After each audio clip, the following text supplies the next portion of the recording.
এখনো আওয়ামী লীগের দোসররা তারা কিন্তু এই বাংলাদেশে আছে।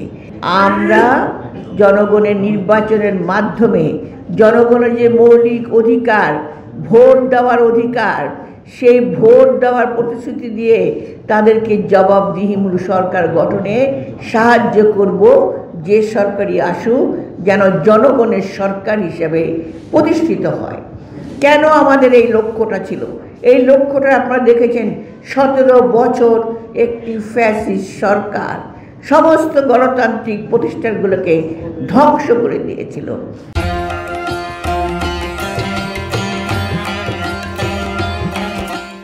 সফল হয়েছে আমরা, আপনারা, এদেশের জনগণ, এদেশের শ্রমিক, এদেশের শিশু, এদেশের নারীরা সকলে মিলে একযোগে কাজ করে, এদেশের ছাত্র জনতা সবাই মিলে কাজ করে সেই আন্দোলনে, সেই রক্তস্নাত আমরা সেই জুলাই গণ অভ্যুত্থানের মধ্য দিয়ে আমরা সফল হই।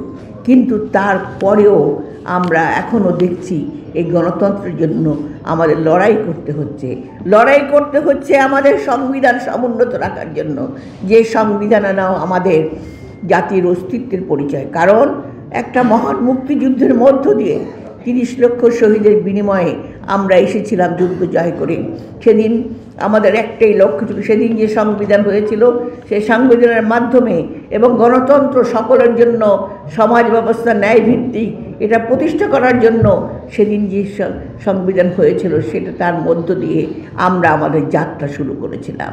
কিন্তু আজকে দেখতে পাচ্ছি আমাদের এই যাত্রা পথে আমরা অনেক বাধা, এখন আমরা একটা কঠিন সময় আমরা পার করছি।